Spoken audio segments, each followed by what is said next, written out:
Thank you so much. Hello. আর তোমার পুজো খুব ভালো কাটুক। হ্যাপি পুজো। হ্যাঁ, তোমাকে আমার মেল করা ছিল, ইয়েস, আমার ইয়েস। এখনো করা হয়নি actually। ইয়েস, আমি ফাইন, এনি পুজোটা টাইম। কেটে হলে তুমিও পুজোতে বিজি থাকবে। নো, না, any time busy is fine. থাকবে না। শিওর। আচ্ছা আচ্ছা, ঠিক আছে। ওকে। So, hello and welcome to today's session.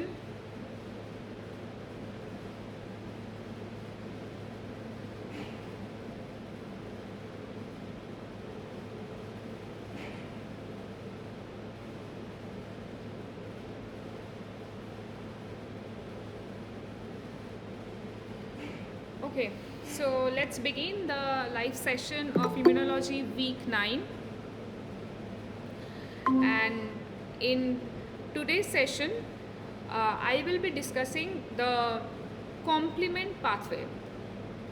So, if you have gone through the lectures of week 9 of immunology, you will find that a lot about the complement system has been taught along with an introduction to the cytokines. So, let's begin today's session with a brief introduction of the complement system. So, what is this complement system? The complement system is nothing but a, a branch of our humoral immune response. Okay, and from the name complement, you may understand that it is thought of as a system which completes some incomplete action, right? Or which is important for completion of a particular action. And that action is, we know that our humoral immune response is mediated by our antibodies, right? So these complement proteins, there are several complement proteins which are available in our body. These proteins help the antibodies to generate a more effective immune response. Okay, so it's a these proteins are like complements to the antibodies. And so complement system, these complement proteins, they are mainly produced in liver, and then from the liver they are circulated throughout in the blood. But remember that these complement proteins remain in an inactive state in the blood. Okay, whereas um, by any particular incident, we will discuss what is this incident, these proteins get activated, right? So these proteins might get activated by antigen antibody interaction, or these proteins also may get activated by some other pathways we will discuss shortly. But once these proteins are activated, once a particular protein is activated of this complement system, they start to activate each other, right? So there are several complement proteins and they start to activate each other in a cascade like mechanism, right? So it's like a series, a chain of events in which one protein gets activated and it activates another protein. And how is this activation going on? So this activation is mainly through like proteases. So these complement proteins, when they get activated, they become proteases, so they cleave other proteins, right? And so these, when they cleave these other complement proteins, they also get activated, and this happens in a series of events. And when these proteins are activated, they perform several biological functions. So first let's see how these proteins are activated and what are the pathways by which this complement protein activation takes place. So let's begin. Okay, here we can see that the complement pathway, they work in three different pathways. The complement proteins, they work in three different pathways. One is the classical pathway, the alternative pathway, and the lectin pathway.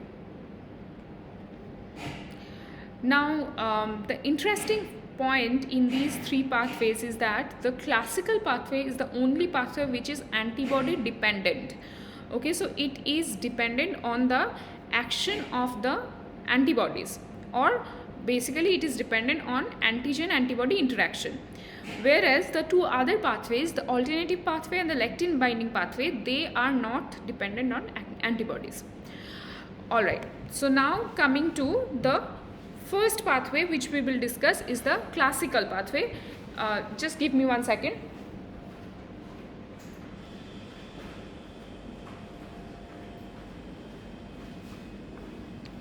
Right, so the classical pathway is the antibody dependent pathway. And what happens in this classical pathway? Let's see how the complement proteins are activated in this pathway. So what happens when on the cell surface of the pathogen there are some pathogenic molecules which are present on the surface of a pathogen, right? And the antibodies which are specific for that pathogenic proteins, once they recognize, like once these antibodies, they recognize these antigens on the surface of the pathogen, then what happens, there is, because of this antigen antibody interaction, this antigen antibody interaction induces a conformational change in the antibody constant region. Okay, and this conformational change, what it does is that it changes it produces a certain change in the FC region, or the constant region of the antibody, because of which the constant region of the antibody can now be bound by one particular complement protein, which is C1. So this protein is the C1 protein. So because of this conformational change in the FC region of the antibodies, which are primarily IgM, there is a binding of the C1 protein to the FC region of the antibody. Now the C1 protein, it has multiple subunits. Okay, and here you can see C1q-R2S2. What are these? So C1, when the C1 protein binds to the FC region of the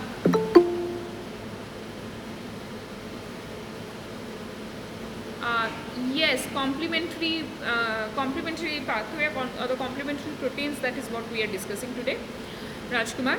Okay, so the C1 protein has multiple subunits, and once the C1 protein binds to the FC region, it associates with other subunits of the C1, which are C1. So C1q associates with other subunits which are C1r and C1s. Okay, and each unit of C1 associates with 2 molecules of C1r and 2 molecules of C1s, which is why it is known as this complex C1q-R2S2. Right, so C1q-R2S2 is the complex which forms on the cell surface of the pathogen when the C1 protein interacts with the FC region of the antibody, when the antibody binds to the antigen molecule, right? Okay.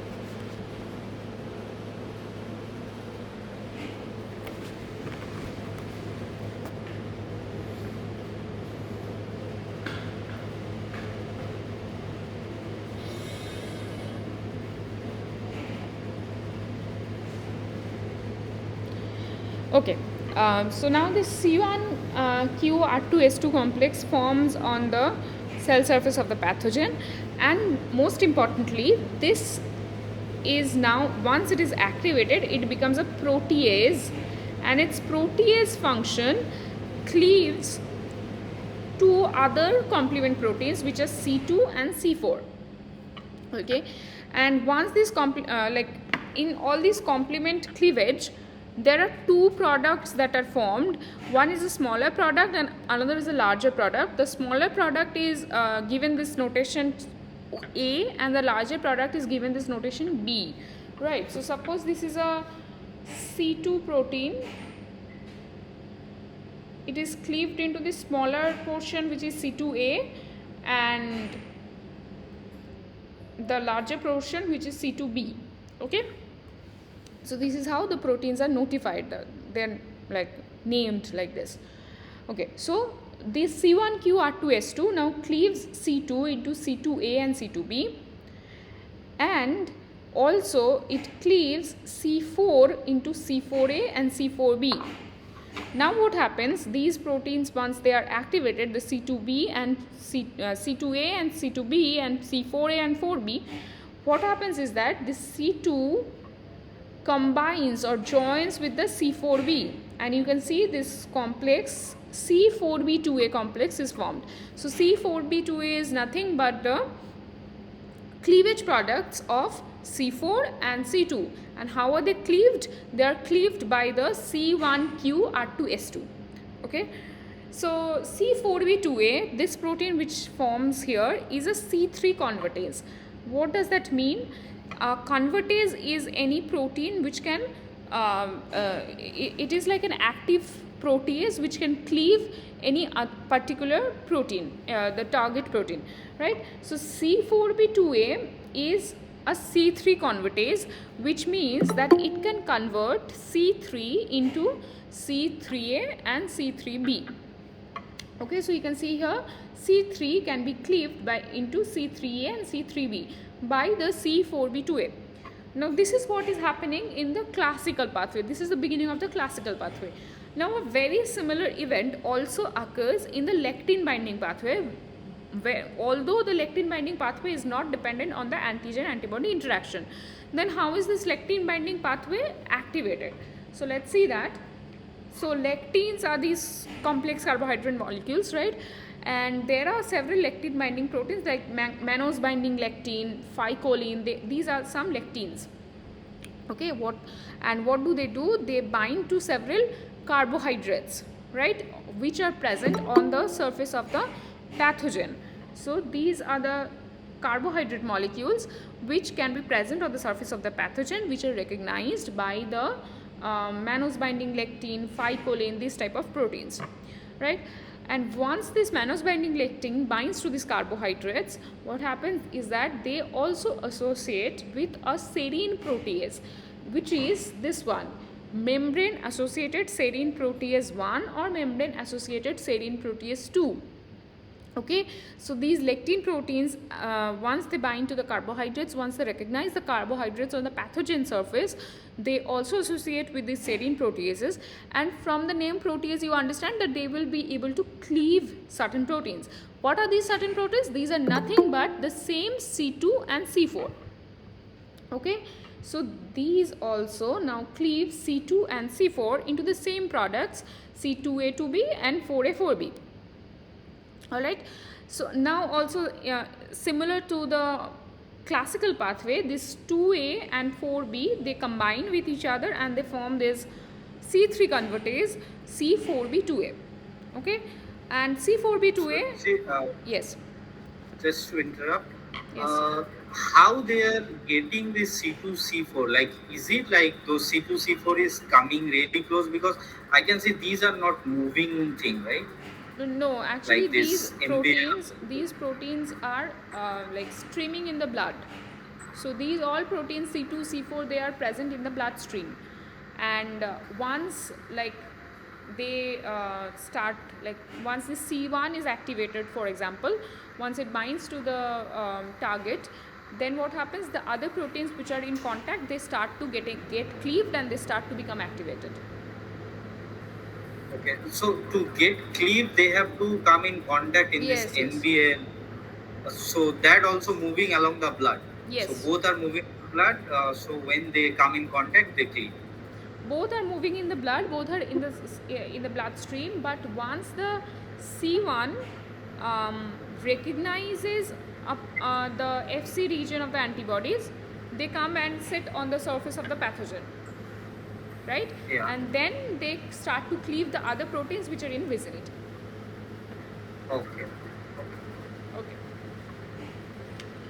Alright, so now these from the lectin binding pathway and also from the classical pathway, we observed that these two proteins, C2 and C4, they are cleaved and they form this C3 convertase, which is C4B2A, which converts C3, then which cleaves C3 into C3A and C3B.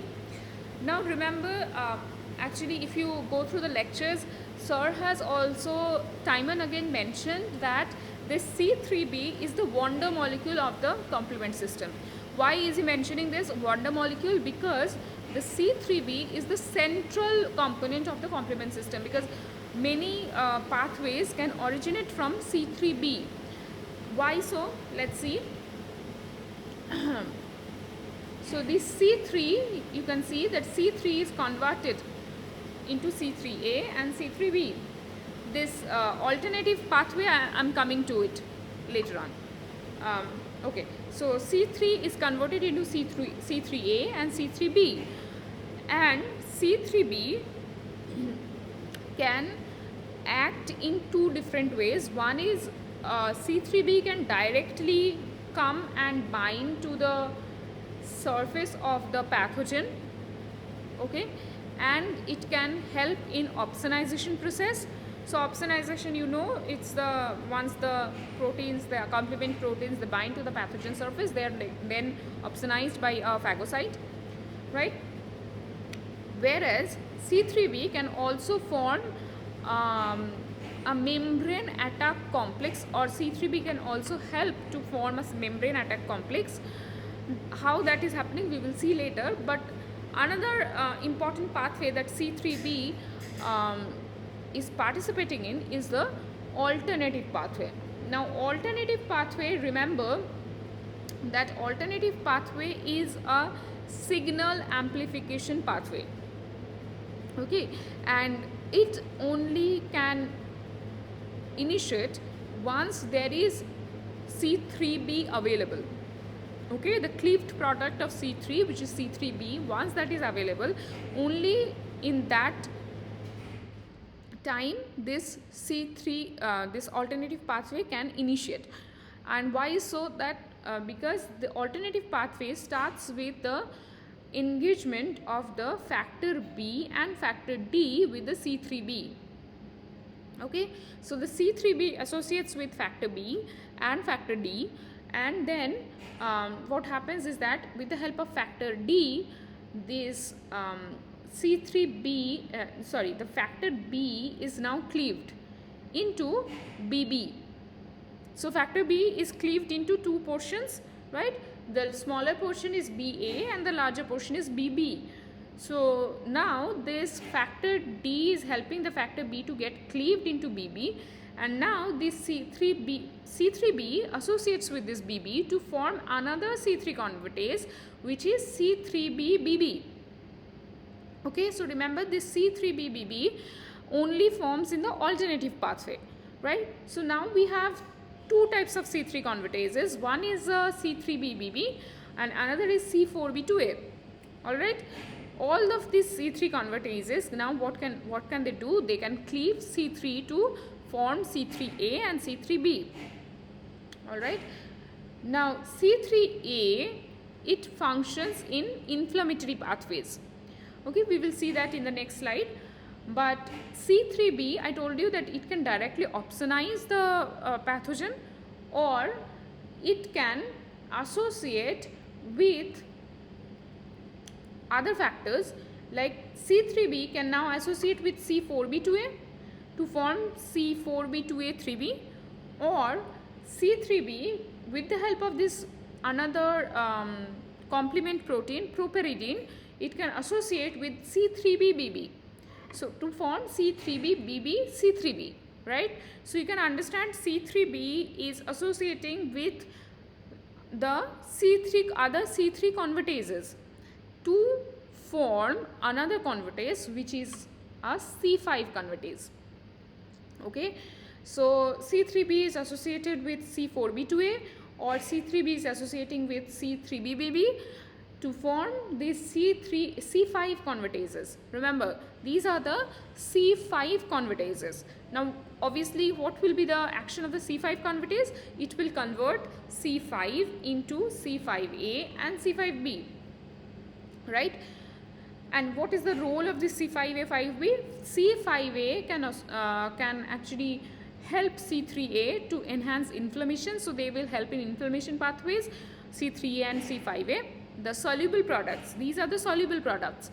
Okay, whereas the C5b, it will associate with 4 other complement proteins C6, C7, C8 and C9 to form a membrane attack complex, which is C5b6789, which is known as MAC. Okay, MAC is the membrane attack complex. Why is it named so? Because it attacks the membrane of the pathogen. What does it do? It forms a cylindrical pore like structure on the pathogen surface, which is how there is a channel which is formed on the membrane of the pathogen, and there is inrushing of the fluids, which is why the pathogen will lyse effectively, right? So this culminates into the lysis of the pathogen, right? So this is how the complement pathways are activated. Classical pathway, antibody dependent, begins with C1. Alternative pathway is the signal amplification pathway, begins with C3b rather, and the lectin binding pathway, they originate with the lectins when they bind to the carbohydrate molecules, and it also begins with the C3 convertase, which is C4b2a. Alright, so this is how the complement system gets activated. Now let's see what happens after this activation, right? So what are the biological consequences of this complement activation? So I was just mentioning this in the previous slide also. One is the membrane attack complex, which forms in the classical pathway. So the membrane attack complex, what happens here is that this C5b associates with C6 to form C5b6, and then this C5b6 next associates with C7 to form C5b67. Now remember, when this C5b67 forms, there is a conformational change that occurs in this protein complex C5b67, which exposes the hydrophobic regions of the C7,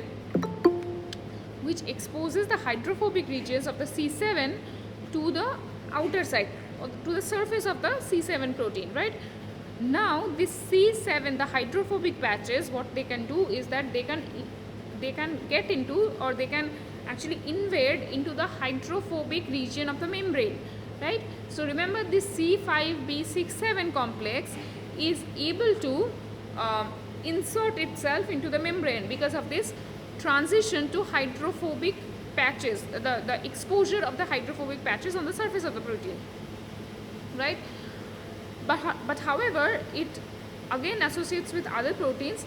So next is associates with C8 to form C5b678, and then what happens, at least 10 to 15 units of C9 molecules associate with the final complex to form C5b6789, which is nothing but the membrane attack complex. So the membrane attack complex, it is like a poly C9 complex, right? Poly C9 associated with C5b678. Okay, and how does it look like? This looks like this cylinder type of thing, right? So this kind of a thing. So it inserts into the membrane of the pathogen, and what happens because of this? This is a pore, right? This is a pore which is continuous to outside, which is why the any liquid from outside can enter into the membrane, and then it will finally cause the lysis of the pathogen, right? Also an important not important but a faulty thing also happens here sometimes, which is the innocent bystander lysis. So what happens if this C5b67, it is not bound to the membrane, rather it forms in a soluble form, right? So then what happens, this C5b67 can might have a problem, might have a mistake in recognizing the target cell, which is why it may go and sit on some innocent cell which stands by the target cell, right? So which is just in vicinity of the target cell. So therefore, if the C5b67 gets associated on the membrane of any innocent cell, then it causes innocent bystander lysis. This is a faulty mechanism which occurs. But there are, we will see in the next slide, there are several mechanisms which ensures that this kind of innocent bystander lysis can be prevented as much as possible. Okay, so this is how the membrane attack complex forms and how it is helping to lyse the bacterial cell. Now we will look at the opsonization process, which I mentioned. It initiates with C3b, right? C3b is this kind of a structure. It has this kind of a structure, okay, and it has this internal disulfide linkages, and it associates with the cell surface of the pathogen like this, in this way. These are the chemical, the molecular structure, right? And C3b is also known as opsonin for this function of opsonization. So now what happens once this C3b, so this is the pathogen, right? And these red, there's red things, these are denoted as the C3b proteins. So once they coat the surface of the pathogen with the C3b proteins, then what happens? Then there are these phagocytes which are present in the blood, right? The phagocytes, like the macrophages. Now these phagocytes have specialized receptors which are known as complement receptor. So just a minute.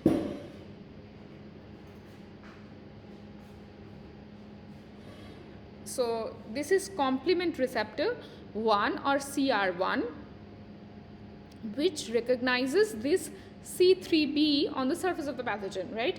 So the phagocytes have this kind of receptors CR1, and also so once the pathogen is coated by the C3b molecules, they are also coated by specific antibodies which are specific for that pathogen, right? Now antibodies also have this Fc region, for which the phagocytes bear these Fc receptors.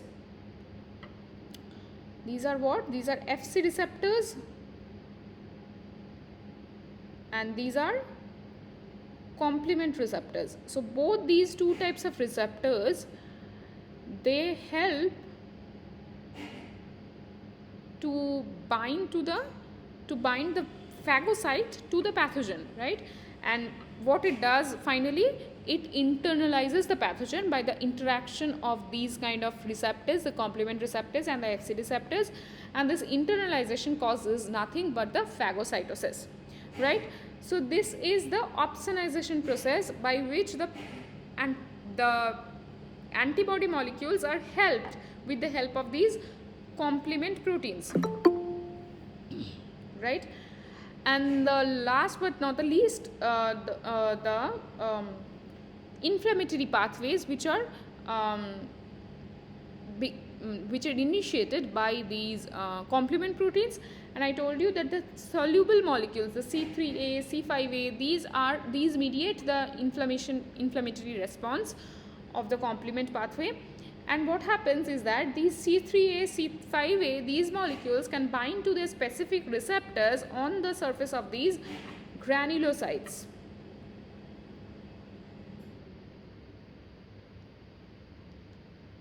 Right, so C3a, C5a, they bind to the surface of these granulocytes, and what it helps in is the degranulation of these granulocytes.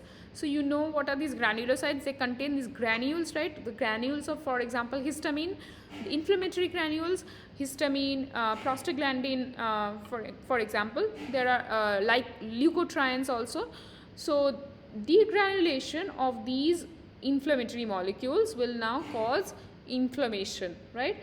So C3a, C5a, they help in this kind of inflammatory response by degranulation of the granulocytes.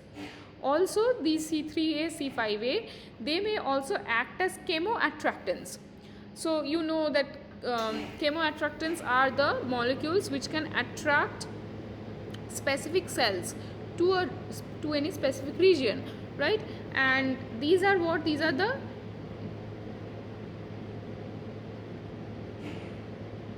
neutrophils.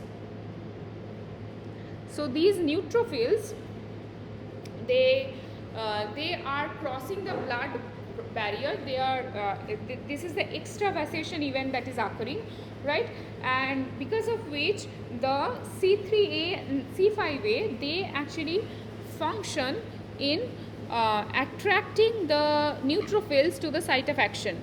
Okay, so therefore they also act as chemoattractants, and therefore by the degranulation process and also by the extravasation, the increased extravasation, the inflammatory response is heightened with the help of these antibody, the complement proteins, right?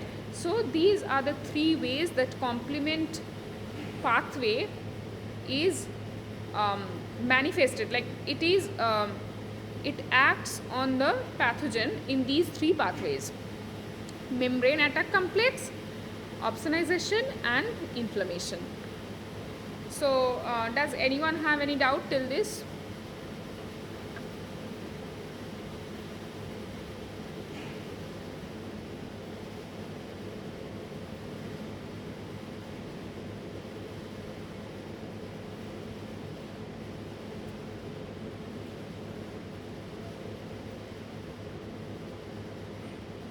No, not necessarily all the proteases are serine proteases. The serine proteases are associated with the lectin binding pathway, but not all are serine proteases.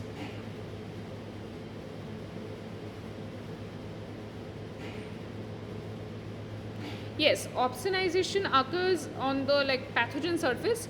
So yes, C3b can recognize the epitopes, or rather not the epitopes, the some pathogen associated patterns on the pathogen surface, and like C3b can recognize these pathogens, and then it helps in opsonization of the pathogen.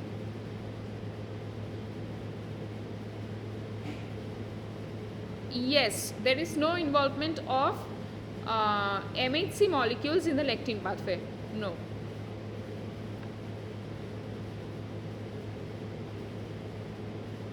Okay.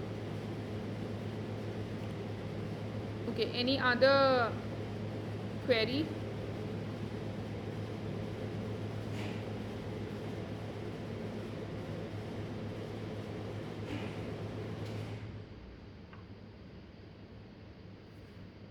If not, we will move on to our next part of today's session, which is the regulation of this complement pathway. So I told you that this complement pathway, they are this complement proteins, they are very commonly available in blood, and therefore it needs a tight regulation so that these complement proteins are not so that these complement proteins cannot go and lyse any cells, right? So it should not act on the self proteins and the self cells, and therefore there should be a tight regulation that it does not kill our own cells. So therefore the complement system goes through a tight regulation, and we will look at what are these different types of regulations. Okay, so the regulators of complement activation, so the regulation occurs at several stages. We will discuss one by one. So the first regulation occurs at the stage where the C1 protein is inhibited, right? So the C1 inhibitor, this is the first stage where the complement pathway can be regulated.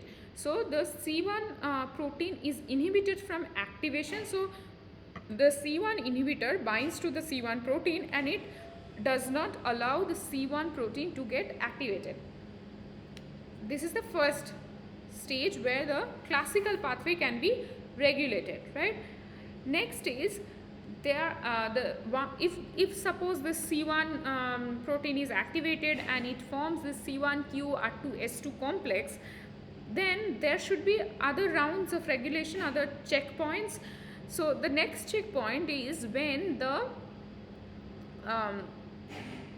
C1 is active and can cleave the C2 into C2A and C2B and C4 into C4B, C4A and C4B. But the second checkpoint comes at this stage where the C4B is not allowed to associate with C2A. By what are the proteins here? The proteins are C4B binding protein and membrane cofactor protein. Also the CR1, which is the complement receptor 1, they bind to the C4B protein and it inhibits its association with C2A. Okay, so C4B, C2 cannot associate with C2A, right? This association is not possible, and which is why this C4B2A, which is a C3 convertase, cannot form. So therefore you can understand that if C3 convertase doesn't form, C3B won't form, and if C3B is not produced, then the complement system will not progress. So this is the second checkpoint where the C4B2A association is disrupted. This second checkpoint is also observed in case of the alternative pathway, where the CR1, the complement receptor 1 or the membrane cofactor, it inhibits the association of C3B with factor B. So I told you that in the alternative pathway, this C3B associates with factor B, right? And it also cleaves this factor B into BB. So which forms this C3 convertase, C3BBB, right? So what happens here? The second stage of regulation occurs here, that the complement receptor 1 or the MCP, the membrane cofactor protein, or factor H, these three factors inhibit the association of C3B with factor B, right? Which is why the upcoming C3 convertase, it cannot form. So C3BBB cannot form, right? So this is the second stage of regulation where the association of C3 convertase is affected. All right. Next, coming to the third point, where the C3 convertase is also so this is very similar to the second one, where it is not allowing the C3 convertase to form. So what is happening is that there is this involvement of factor I. So what factor I does is that it cleaves C4B into two portions, C4D and C4C. So what are they? So C4D is the membrane bound part, whereas this C4C is the soluble part. So what happens is that when the factor I associates with C4B, it cleaves C4B into C4D and C4C. Thus what happens, this C4B becomes inactive. Okay, so the role of factor I here is to inactivate the C4B protein by cleaving it into two portions. Similarly, in the alternative pathway also you can see that the factor I associates with C3B, right? Here it associates with C3B to cleave C3B into two portions, C3F and IC3B. Now C3F is this small portion you can see here. This small portion is C3F, which is a soluble portion, and this is further cleaved by the factor I to C3DG and C3C, and this also does the same function, that it renders the C3B inactive. Okay, so if the C3B is inactive, it cannot further associate with any other factors and cannot form the C3 convertase, right? And here also in the similar way, if C4B is inactive, it cannot form this C3 convertase C4B2A. So till this point we have seen that the either the C1 protein is being inhibited to become active, or we have seen that the cleavage products, the C4B, it is not the C4b is not allowed to associate with C2a, or the C4b is inactivated to to not allow it to proceed to the further steps, right? Now comes the fourth stage of regulation, which is mediated by this decay accelerating factor. So what it does is that if the C4b2a or C3bbbb, these C3 convertases, if they are formed already, then how to prevent their action? So there comes this decay accelerating factor, and by the name you understand that it helps to dissociate or decay or destroy the C4b2a or C3bbbb, right? So these decay accelerating factor affects the C3 convertases and does not allow the C3 convertase to function. All right, this is the fourth point of regulation. Now, if the C3 convertases are not if the C3 convertases are active now, suppose, then what will happen? So then if the C3 convertases are active, it will form, in the next round it will form a C5 convertase, right? C4b2a 3b or C3bb C3b. So they will form the C5 convertases, and it will cleave C5 into C5a and C5b, right? Now in this formation of the membrane attack complex, there are two more checkpoints, which is the fifth one is mediated by the S proteins, the soluble serum proteins. What do? Is that they associate with this, they bind to this C5b67, and I told you that C5b67 is that particular complex which is actually which has this hydrophobic patches exposed on its surface, so that it can bind, it can insert into the hydrophobic cell membrane. So these serum proteins, these soluble serum proteins, they bind to this complex, and it prevents its binding to the cell membrane, right? So what it does is that it helps in this transition from hydrophobic to hydrophilic surface on the outside of the C7, right? So if there are hydrophilic patches on the surface of the C7 molecule now, then what happens? These hydrophilic surfaces cannot insert into the hydrophobic cell membrane, right? Which is why the C5b67 is now affected, like it is prevented from insertion into the cell membrane, right? And the last step of regulation comes from the homologous restriction factors or the membrane inhibitor of reactive lysis. Okay, so these are HRF, homologous restriction factor, or the membrane inhibitor of reactive lysis. These proteins, what do? They bind to the penultimate complex, which is the C5b678, and it does not allow the C9 to associate with the C5b678, and does not allow the formation of the MAC, or the membrane attack complex, right? So here you can see there are 5-6 stages of regulation, and you can understand why this regulation is important, because otherwise the complement proteins can act on our own cells and not the pathogens, and it can kill our own cells, which is not a very required or a very expected phenomena from our immune response.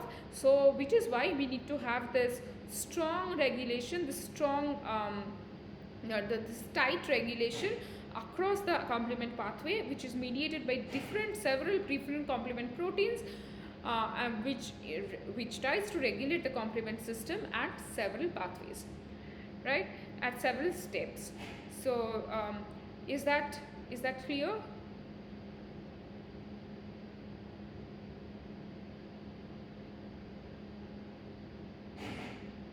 Please let me know if you have any doubt.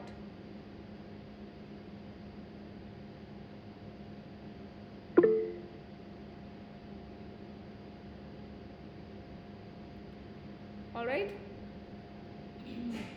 then we will proceed to the next part, which is the introduction about the cytokines. So I told you that we will just briefly discuss about what are these cytokine molecules, right? The cytokines are these are very small proteins or the glycoprotein molecules, which the small proteins or glycoprotein molecules which help in interaction between several leukocytes, right? So it's like a this name, very common name, interleukins, right? So interleukins what do they do? They create a communication between the leukocytes. So intercommunication between the leukocytes is maintained by these interleukins. So this is the principal role of the cytokines. Now let's have a look at how these cytokines function. So cytokines can have three different modes of function. One is this autocrine, paracrine, endocrine, and endocrine. Three different modes of function. So what are these three different modes of function of the cytokines? They autocrine. What is autocrine? Autocrine is nothing but when the cytokine yes, autocrine is nothing when the cytokine which is produced by one particular cell acts on the same cell, right? So the cytokines which is produced by this particular cell acts on the same cell. That is autocrine function. Paracrine is when this is the most common one, when the cytokines are produced by one particular cell and it acts on the cell which is in its vicinity. This is paracrine. And endocrine is nothing but when the cytokines which are produced by one particular cell, they enter the bloodstream and they reach the target cell which is located far away. Okay, so these are the three modes of function, and I would like to introduce four terms to you here in the about the modes of function of the cytokines. These are pleiotropy, redundancy, synergy, and antagonism. So what is pleiotropy? Pleiotropy is when one particular cytokine, for example this one IL-4, it functions in several pathways like proliferation of B cells, T cell proliferation, mast cell proliferation. So one cytokine performing many functions, pleiotropy. One cytokine, or rather many cytokines performing the same function. Okay, like for example IL-2, IL-4, IL-5, they perform the same function, which is B cell proliferation, which is redundant, right? So which is why this phenomenon is known as redundancy. So pleiotropy is one particular cytokine performing many functions. Redundancy is when many cytokines are performing the same function. Synergy is very similar to redundancy but little bit different in the sense, because in synergy similarly two or more than two cytokines perform the same function, but remember their functions are synergistic. That means their functions are additive.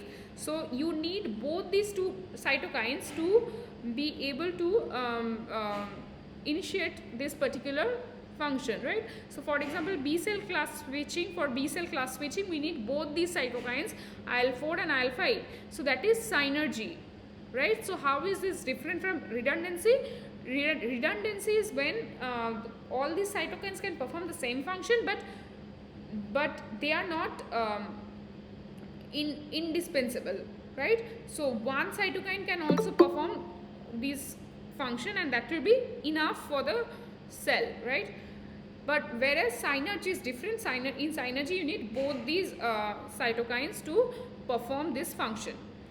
And in case of antagonism, it is completely different than antagonism is completely different than synergy, because in case of antagonism the one cytokine inhibits the function of another cytokine. So for example here INF gamma, it actually inhibits the functioning of IL-4 to inhibit class switching.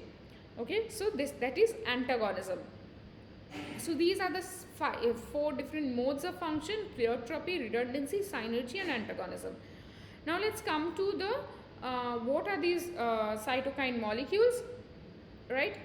So these cytokines, they are produced by activated macrophages. When these macrophages they come in contact with a T cell, the T helper cell, right? For example, this one, and it secretes this cytokines, and it mediates several functions like inflammation, hematopoiesis, adaptive immunity, and also T cell activation, right? So there are four different families of cytokines: hematopoietin family, interferon family, tumor necrosis family, and the chemokine family.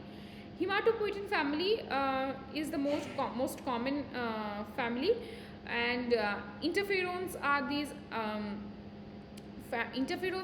cytokines which help in elimination of any viral pathogen, right? So when there is a viral infection, the interferons are the first cytokines to act.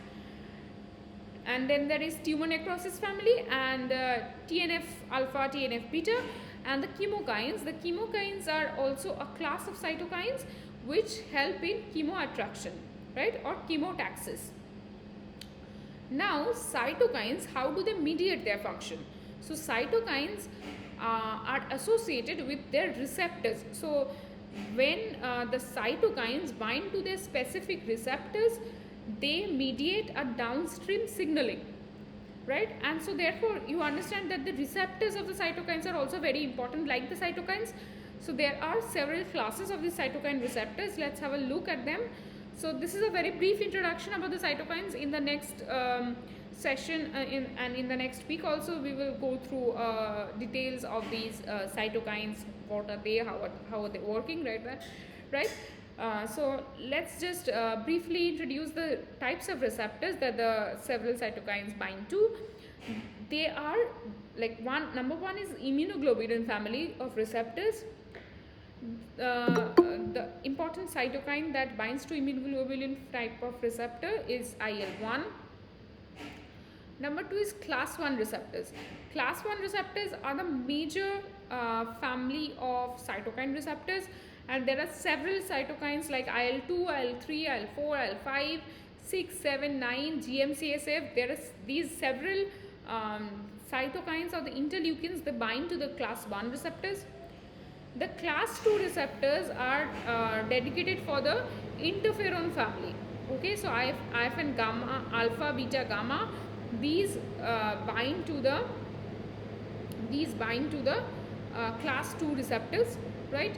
Next, coming to the TNF family of receptors, which of course the tumor necrosis family cytokines bind to: TNF alpha, TNF beta, and the last one is the chemokine receptors. The chemokine receptors are nothing but they are actually G protein coupled receptors. So if you have learnt about G protein coupled receptors in your cell biology class, you will know that these are transmembrane proteins. So they have 7 transmembrane channels with which they associate with the membrane, and the chemokine receptors are G protein coupled receptors where the chemokines bind to. Right, so this is a very brief introduction about the cytokines, their mode of action, and the types or the families of cytokines, and also the several classes of cytokine receptors.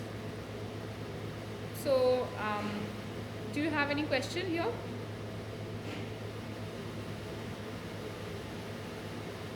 No, these histamines, prostaglandins, they are not cytokines. They are inflammatory molecules. They help in inflammation. They are not cytokines.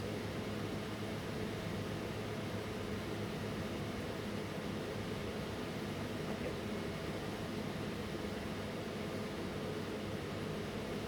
Any other question?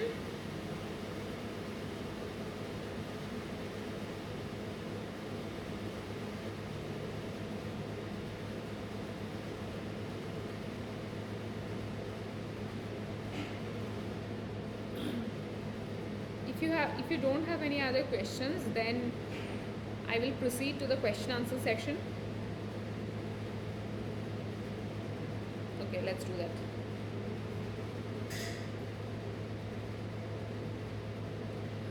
So So the first question is, what is the role of factor H in regulation of complement activation?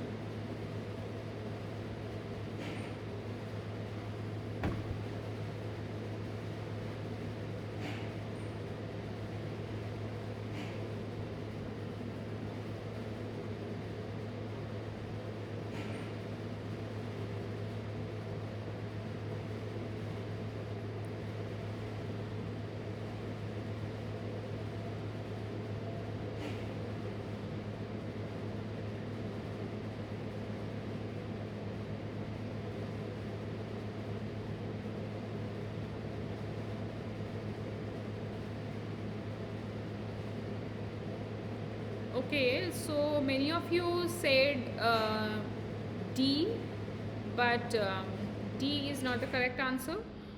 So the correct answer here is B. So factor H is the particular factor which inhibits the C3b to associate with factor B in the alternative pathway. Okay, so it does not allow it to form the C3 convertase. So that is the correct answer, B. What is the role of factor D?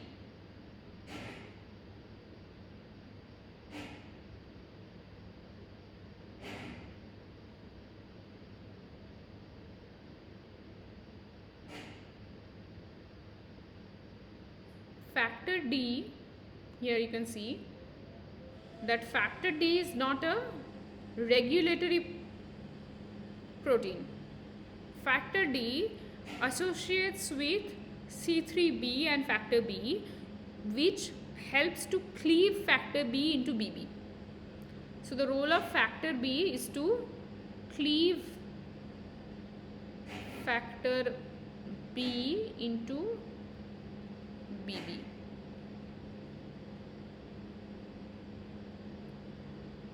All right. Okay. Next question.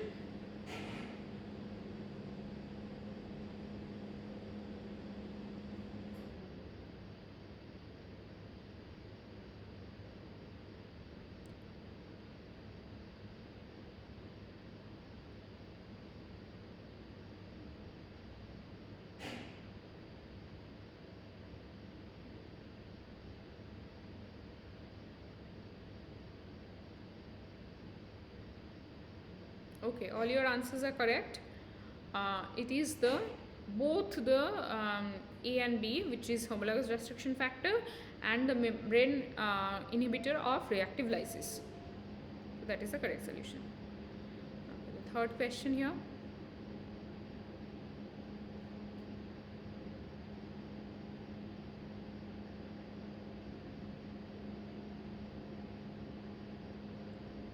A single cytokine performing multiple functions is right. Your answers are correct. It is pleiotropy. It is pleiotropy and not redundancy. Redundancy is mediated by, like, several cytokines are involved. Several cytokines performing same function.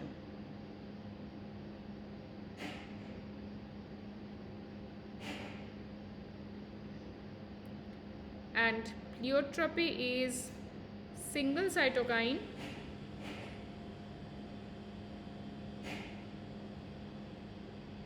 performing multiple functions. Okay.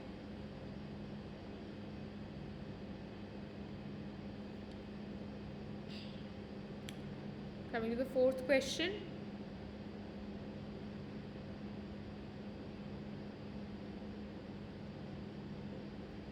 Class 2 cytokine receptors bind to which of the following families of cytokine?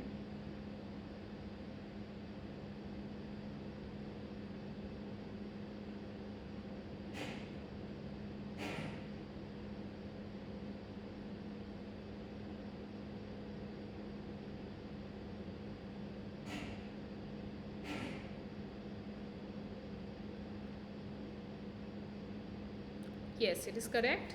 The answer is interferons. All right. And the last question for today.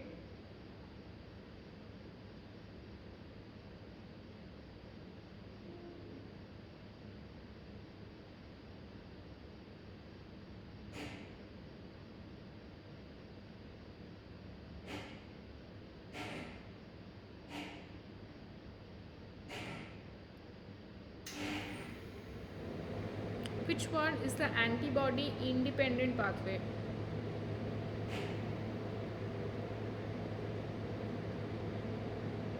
Okay, so the antibody dependent pathway is the classical pathway. The two other pathways are antibody independent, the alternative pathway and the lectin binding pathway. So the answer will be both B and C. Right? Okay. So anyone having any? Yes. Yeah, I have one conceptual question, not regarding this week, but Yes. whole immunology. Like, for example, when we take a vaccine, many people ask for antibody checking. Like, even for the recently coronavirus also, they Right. check for the antibody, like IgG or Yes. IgM. IgG. Yes. So is it like, because antibody kills the bacteria, virus is killed by T cell only, right? Or is the understanding incorrect? Yes, but actually, what happens is that so why are these vaccines like why are the why how do the vaccines work? So when you inoculate one particular person with a vaccine is nothing but an inactivated form of the virus, okay, and or a particular structural component of the virus, which is when it is inserted or when it is injected in our body, our immune system can recognize this as a pathogen, as a foreign pathogen, and it can produce antibodies against the particular structural component of the vaccine, right? It may be an inactivated component, it may be an inactivated virus, right? Or it can also be any particular structural component of the virus against which our body will produce its own antibodies, right? Because the the vaccine which will be inserted in our body, which will be injected in our body, it will be in a very low dose, so that we will not fall very sick of that vaccine by taking that vaccine, but our body will know that there has been a pathogen and it will produce its own antibodies, right, to counteract the pathogen, right? Now in this process what happens, obviously these antibodies are generated, and these antibodies will be IgG mostly. Now how will this vaccine be functional further? That is, whenever there will be a second infection by this particular virus, for example this COVID virus, right? So when there is an infection, when we get a real infection from an infected person, so then what happens, these antibodies which were produced or the memory B cells which know that there has been an infection and the particular type of antibodies which are required to be produced against this particular pathogen, these memory B cells will now get activated and they will soon produce lots of these antibodies to counteract this virus, and therefore we will not get very seriously sick, right? This is the concept of vaccination. So therefore, or immunization. So therefore these antibodies, why the thing that you are asking, why are these antibody concentration, why is it tested? Because it is tested so to know that this vaccine is working on you, right? And the vaccine has been effective to produce the antibodies which are required to fight any further infection by this particular virus, right? Which is why this titer of the antibodies is measured. But like, virus is being killed by the CD8, right? Not the antibody. Antibody handles the The B bacteria. cells, the memory B cells, the memory B cells, which will be produced by this vaccination procedure, at the end of this vaccination procedures, these memory B cells will be also able to um, activate the CD8 T cells, right? Yeah, so I feel like probably checking the CD8 concentration Actually, is much better parameter than IgG.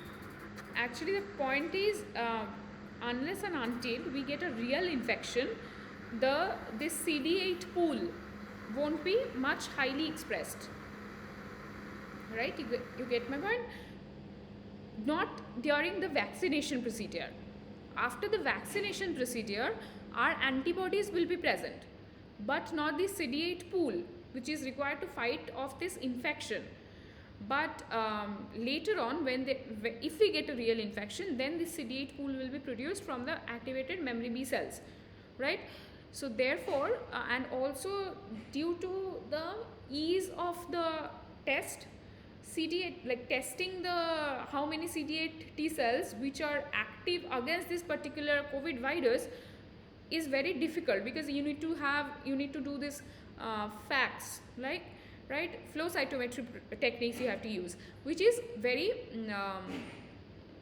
costly and also very time consuming. So therefore it is much easier to test for the antibody. Okay, so that is kind of a proxy play that if the Yes. antibody is high, so probably the CD4 will also be higher. Yes, yes. If the antibody is high in concentration, that means the vaccine has been effective in this person.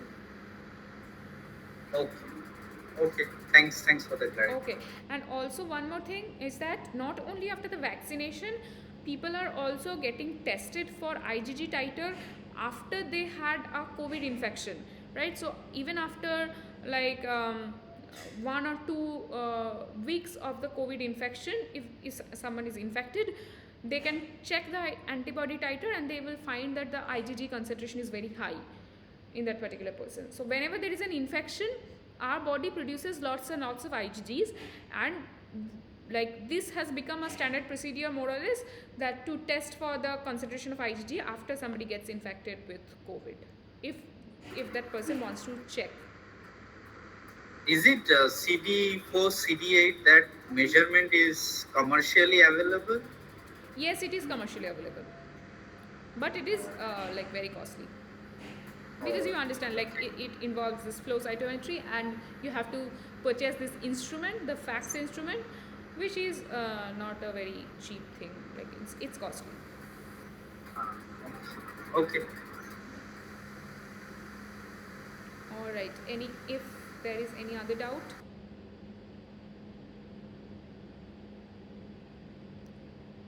Cytokines are mostly produced by the activated leukocytes, not all the cells. The activated leukocytes, they produce the cytokines. For example, the activated T cells, the activated macrophages, right?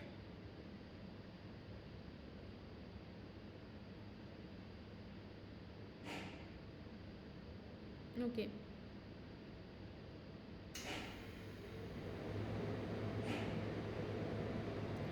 All right, if you do not have any further doubts, thank you for joining today, and next time we are meeting again on Tuesday 7 to 8 p.m. and thank you for joining. Go through the NPTEL lectures and happy learning. All right, bye.